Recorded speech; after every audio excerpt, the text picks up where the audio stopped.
Turbocharge engine के specially. अब मैंने आपको इंजन ऑयल का बताया कि इंजन ऑयल सिग्निफिकेंटली कंजम्पशन पहले 10,000 15,000 किलोमीटर ज़्यादा ही रहेगी, तो नथिंग टू वरी, उसको आप बस टॉप अप करते रहें। और ऐसा नहीं है कि अगर इंजन ऑयल उठा रहा है तो it means it's a dirty engine, ऐसा कुछ नहीं है। तो it's a very normal thing, क्योंकि टेम्परेचर ज़्यादा, अब स्ट्रेस ज़्यादा होता है इन इंजन पर। ये टर्बोचार्ज इंजन थोड़ा हॉटर चलते हैं तो इंजन ऑयल की ऑक्सीडेशन और बर्निंग के इश्यूज़ रहते हैं, जो कि एक नॉर्मल चीज़ है। तो प्लीज़ आप इंजन ऑयल के लेवल को चेक करिए। और जो थर्ड पॉइंट है दोस्तों, एयर फिल्टर। अब ये एक ऐसी चीज़ है कि अलग अलग मैन्युफैक्चरर्स के अलग अलग सर्विस इंटरवल्स रहते हैं। किसी का 10,000 है, 15,000 है। बट दोस्तों मैं आपको एक चीज़ बताता हूँ बहुत शॉकिंग, इंडिया का कोई भी एयर फिल्टर किसी भी कंपनी का 10,000 15,000 चलने वाला नहीं है। एयर फिल्टर की कॉस्ट 250 से 300 रुपये रहती है। तो please, I know it's a out of the way thing, but it's a very important thing. तो हो सके सर्विस इंटरवल, अगर आपकी गाड़ी का 10,000 किलोमीटर है तो उसके हाफ 5,000 में, अगर आपकी गाड़ी का सर्विस जर्मन का 15,000 किलोमीटर है तो 7-8 हज़ार किलोमीटर में, इफ़ पॉसिबल जब आप इंस्पेक्शन के लिए जाएं, चाहे वो बाहर हो चाहे अंदर हो, तो उसके एयर फिल्टर कार्ट्रिज कैविटी जो मॉड्यूल रहता है उसको खोलकर एयर फिल्टर को blow high pressure blown air से उसको प्लीज़ उसको आप साफ़ करवाइए। उसको उसका बहुत ज़्यादा इंपॉर्टेंट है, क्योंकि हमें पता है कि इंडिया में इन्वायरमेंट बहुत डस्टी है, एयर बहुत डस्टी है। तो मैं आपको फिर से कह रहा हूँ कि कोई भी एयर फिल्टर इंडिया में, कोई भी मैन्युफैक्चरर्स हो, कोई भी गाड़ी हो, वो 15,000 10,000 चलने वाला नहीं है। तो यस, मैन्युफैक्चरर थोड़ा सेफ साइड रहकर ही बनाते हैं, but this is my personal opinion और मेरी personal advice based on the experience, based on the research. क्योंकि जब हम गाड़ी की सर्विस करवाने जाते हैं तो हमें नहीं पता होता कि एयर फिल्टर कैसा लगता है। तो मैं अपने सब्सक्राइबर से रिक्वेस्ट करूंगा कि जब आप सर्विस कराने के लिए जाएं और एयर फिल्टर की हालत देखें तो मतलब आप कहेंगे कि गाड़ी सांस कैसे लेती है। तो जितना खासकर turbo charge engine freely breathe करेंगे उतना ही आपकी उनकी परफॉर्मेंस रिटेन रहेगी, ऑक्सीडेशन कम होगी। अब ऑक्सीडेशन कैसे कम होगी इंजन ऑयल की, क्योंकि एक लेवल तक ही एयर फिल्टर उसको ट्रैप कर सकता है। तो जब वो लेवल क्रॉस हो जाता है, चौक हो जाता है, तो वही डस्ट इनलेट के थ्रू, आपकी एयर इंटेक्स के थ्रू, इंटेक मैनीफोल्ड के थ्रू अंदर जाना शुरू होता है। तो जितना आप एयर फिल्टर को साफ़ रखेंगे उतना ही अच्छा है, गाड़ी के लिए अच्छा है। तो एयर फिल्टर को साफ़ रखिए। आधे 50% जब गाड़ी चल जाए आपके इंटरवल के हिसाब से उसको साफ़ करवाइए।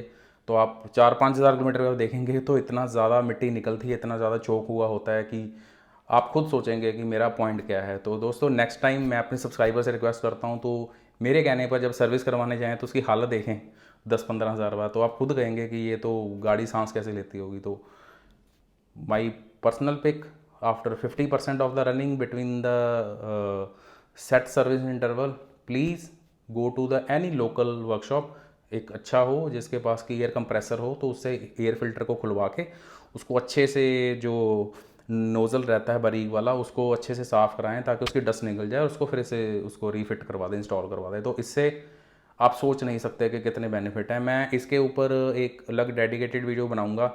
हम टॉपिक्स को थोड़ा सा डिसेंट्रलाइज करके चलेंगे, तो कंटेंट बहुत हमें बनाना है। मुझे पता है कि आप ये चीज़ें सुनना चाहते हैं, तो हम डिटेल में बात करेंगे। और टर्बोचार्ज इंजन में एक, जो मेरा एक फोर्थ पॉइंट है, तो उसमें ये है कि proper warm up, proper run down time बहुत इंपॉर्टेंट है दोस्तों।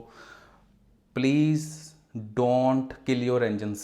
किल योर इंजन्स में ये है कि जब हम गाड़ी को स्टार्ट करते हैं, खासकर कोल्ड वेदर में, विंटर्स में, तो हम इंजन का टेम्परेचर, जो इंजन ऑयल का टेम्परेचर रहता है 5 से 10 डिग्री रहता है। जब नवंबर दिसंबर जनवरी में, जब खासकर नॉर्दर्न इंडिया में तो टेम्परेचर ड्रॉप रहता है, तो उस टाइम पर इंजन ऑयल पर मैं अलग से बात करूंगा। अब विस्कोसिटी क्या है, ग्रेड्स क्या हैं, 0W20, 5W30, 540, उस पर हम डिटेल्ड एक वीडियो बनाएंगे।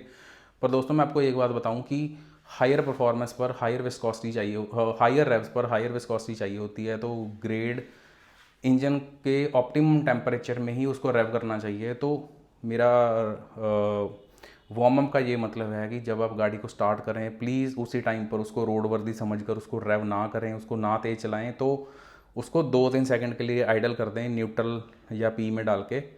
तो उसका ताकि अब आपने देखा होगा जो टर्बोचार्ज इंजन जितने भी आ रहे हैं तो कुछ सेकंड्स के लिए उनके आरपीएम अपने आप ही आइडल पर ही 1100-1200 रहते हैं। तो वो इसीलिए है कि इंजन जल्दी से जल्दी अपने ऑप्टिमम टेम्परेचर जो कि 45 डिग्री से स्टार्ट होता है, जब उस 45 डिग्री पर उसके जो मल्टीग्रेड जो बीच में उसके एडिटिव्स डले हुए हैं तो वो इंजन ऑयल के विस्कोसिटी को ऊपर ले जाते हैं 30 या 40 पर।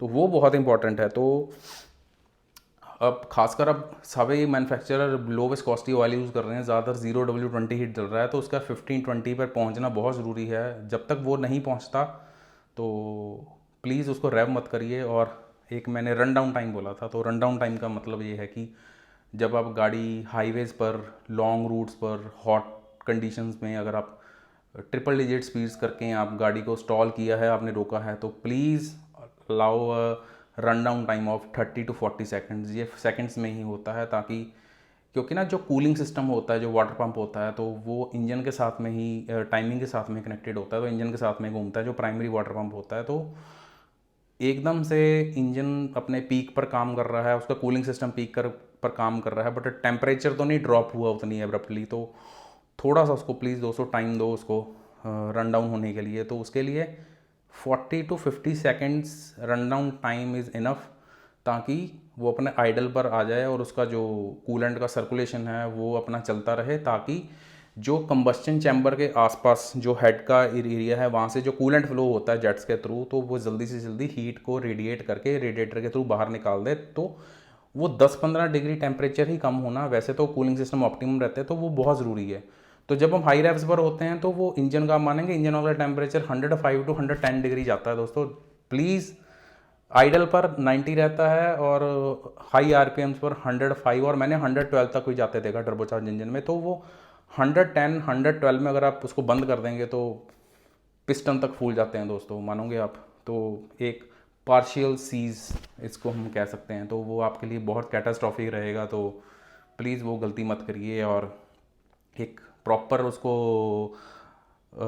आप कह लेंगे कि वार्म अप भी दीजिए उसको 1.5-2-3 मिनट का, और कुछ 1 मिनट के अंदर अंदर का उसको एक रन डाउन टाइम भी दीजिए। तो अगर आप ये चीज़ें फॉलो करते हैं तो मुझे नहीं लगता कि कोई भी इंजन गिव अप कर सकता है। और जो मेरा लास्ट पॉइंट है कि that is specifically for every engine, चाहे वो नेचुरल एस्पिरेटेड है चाहे टर्बोचार्ज इंजन है, तो मेंटेनेंस स्केड्यूल पर स्टिक रहना बहुत ज़रूरी है, जो प्रॉपर उसका प्रोसीजर्स हैं। तो तो टर्बोचार्ज इंजन के लिए स्पेसिफिकली, अब टर्बोचार्ज इंजन जैसे कि मैंने बताया है कि छोटे हैं, स्ट्रेस ज़्यादा है, प्रेशर ज़्यादा है ऑयल का, और एयर प्रेशर भी ज़्यादा है। एयर प्रेशर का मतलब कि जो कंबस्शन में एयर आ रहा है अंदर से टर्बोचार्ज होके, तो वो भी कंप्रेस्ड फॉर्म में है, उसका भी प्रेशर बहुत ज़्यादा है, और जो एग्जॉस्ट पे वो भी प्रेशर ज़्यादा है। तो मेंटेनेंस में जो टाइमली इंजन ऑयल का सर्विस होना, टाइमली उसका चेंज होना, ताकि वो जो अपना क्या होता है ना कि इंजन ऑयल हीट साइकिल्स बार बार हीट हो गए, तो वो केमिकल प्रॉपर्टी अपना वो इतना नहीं रिटेन कर पाता जो करेक्टरिस्टिक्स रहते हैं। तो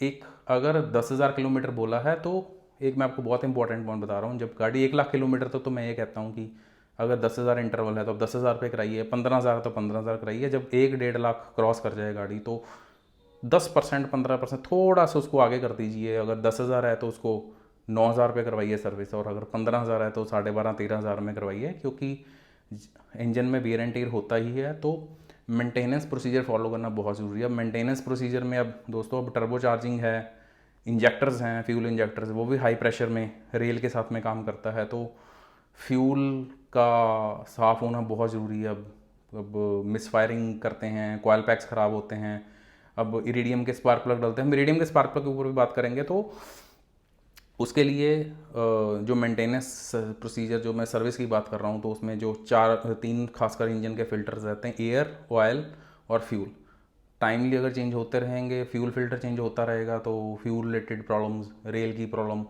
टर्बोचार्ज इंजन में हाई प्रेशर पंप भी इन्वॉल्व रहता है, इंजेक्टर्स भी इन्वॉल्व रहते हैं जो कि कॉस्टली रहते हैं। अब CR सिस्टम जिसको हम बोलते हैं कॉमन रेल, तो वो आपका सेव्ड रहेगा।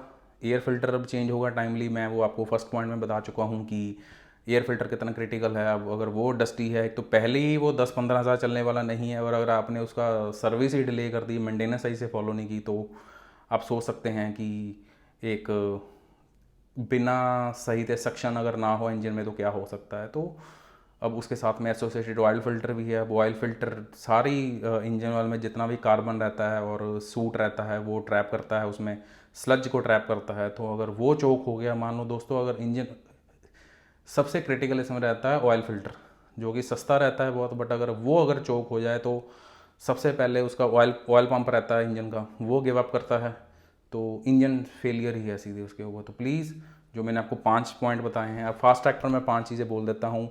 प्रॉपर ब्रेकिंग पीरियड और इंजन ऑयल का लेवल को चेक करते रहें, उस पर आई रखें अपना थोड़ा सा, और air filter clean specifically for turbocharge engine, क्योंकि सक्शन इंडक्शन बहुत इंड्यूस्ड रहता है, बहुत तेज़ रहता है, तो एयर फिल्टर का साफ़ होना बहुत ज़रूरी है। और वार्म अप और रन डाउन के बारे में बात की है। और लास्ट जो मेरा पॉइंट था कि मेंटेनेंस और सर्विस प्रोसीजर्स अपने प्रॉपरली फॉलो करें। तो ये 5 एक गोल्डन रूल्स हैं टर्बोचार्ज इंजन के, जो आप क्या फॉलो करें। बाकी हम इंटरेस्टिंग वीडियोस ऐसे ही लाते रहेंगे, और मेरा ख्याल है कि आपको कंटेंट अच्छा लगता है। तो दोस्तों मिलते हैं अगली वीडियोस पर, और प्लीज़ अपने कमेंट से और फीडबैक से बताते रहें कि आपको कंटेंट कैसा लगा। ऐसे ही कंटेंट हम बनाते रहेंगे, और आप सजेशंस भी देते रहें कि हम किसके ऊपर बात करें। तो मुझे आज लगा काफ़ी क्यूरीज में ना, लोग पूछते हैं सवाल कि मैं 4-5 टॉपिक्स उसमें कवर कर दूँ इस वीडियो में। तो प्लीज़ आप फॉलो करें इस चीज़ को। बाकी कुछ भी आपका डाउट हो बाइंग डिसीजन में, न्यू कार्स, पुरानी कार्स, टेक्निकल, मतलब कि for anything of automobile you can come to me via the consultation, जो कि कंसल्टेशन का मैं आपको नीचे लिंक भी डाल रहा हूँ। सीधा साधा एक उसका वेबसाइट है walklab.com/consult, जहाँ मुझे एक व्हाट्सएप नंबर पर भी अप्रोच कर सकते हैं और डीएम छोड़ सकते हैं 7696843567। सो हम डिटेल में as per the individual requirement और anything for the automobile you can just rely on me, और कंसल्टेशन के थ्रू हम पर्सनली जुड़ सकते हैं। मैं आपको टाइम दे सकता हूँ एक। बाकी जो भी वीडियोस के थ्रू मैं कंटेंट लाता रहूँगा। आप ऐसे ही प्लीज़ कीप सपोर्टिंग, शेयरिंग, और चैनल को प्लीज़ लाइक करिए, वीडियो को लाइक करिए और सब्सक्राइब करिए। और मुझे लगता है कि ऐसी वीडियोस के ऊपर बात, टॉपिक्स के ऊपर बात होनी चाहिए। तो please spread it into your friends and families, जिनके पास, मुझे लगता है जिसके पास भी गाड़ी है तो उसको ये चीज़ें पता होनी चाहिए। सो प्लीज़ दोस्तों, हैव अ गुड डे और keep supporting guys. Thank you.